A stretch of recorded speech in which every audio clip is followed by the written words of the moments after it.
अध्याय 2। अंधों का हाथी। लेखक का उद्देश्य बच्चों को यह समझाना है कि किसी बात को ठीक से समझने के लिए कभी-कभी दूसरों के विचार को भी सुनना और समझना चाहिए। एक गांव में 4 अंधे रहते थे। वे चारों के चारों एक ही गांव में पैदा हुए थे। जब वे मिलते तो अपने सुख दुख की बातें करते थे।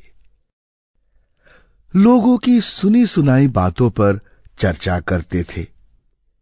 उन्हें ऐसी चीजों और प्राणियों के बारे में जानने की इच्छा होती थी जिनके बारे में गांव के लोगों से सुनते रहते थे। एक दिन उस गांव में एक बारात आई। उस बारात में एक हाथी आया। इससे पहले गांव में हाथी नहीं आया था।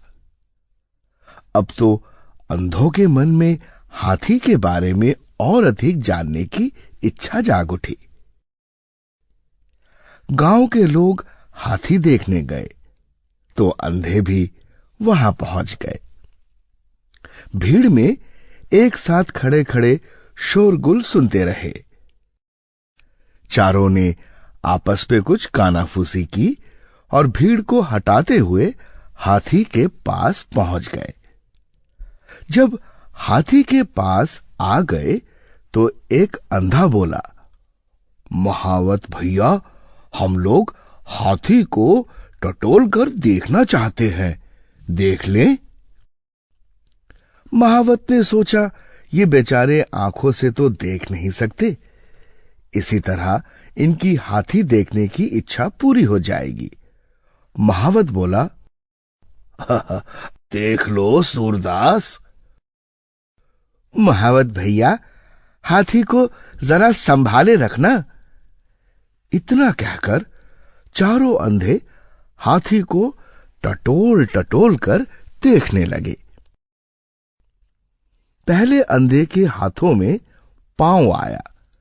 टटोल कर बोला, अरे हाथी तो बिल्कुल खंभे जैसा है। दूसरे अंधे ने हाथी का कान टटोला। वह बोला, अरे नहीं नहीं, हाथी तो थाली की तरह है। तीसरे के हाथ पेट पर लगे। वो अच्छी तरह टटोल कर बोला, तुम दोनों तो झूठ बोल रहे हो, हाथी मटका जैसा है। चौथे अंधे के हाथ में सूंड आई।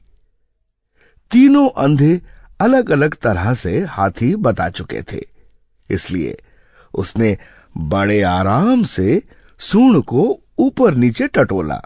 फिर कड़क कर बोला, तुम सब बेकार की हाँक रहे हो, हाथी तो रस्सा जैसा है। वे चारों अपनी कहानी बताने लगे।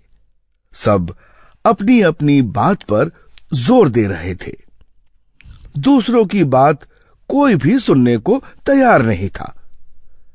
वे अपनी बात पर अड़े थे और नौबत झगड़ने तक आते आते रह गई।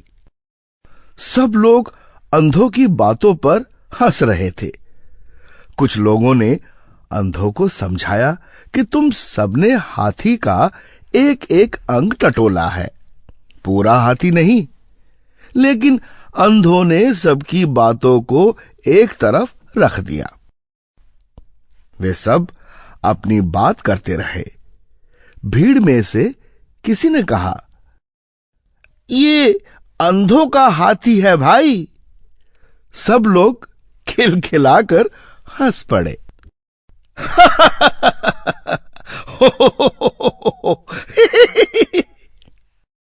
अध्यापन संकेत। शिक्षक इस पाठ के माध्यम से बच्चों को यह बताएं कि सबका नजरिया एक जैसा नहीं होता, अतः सकारात्मक विचार के बारे में बताएं।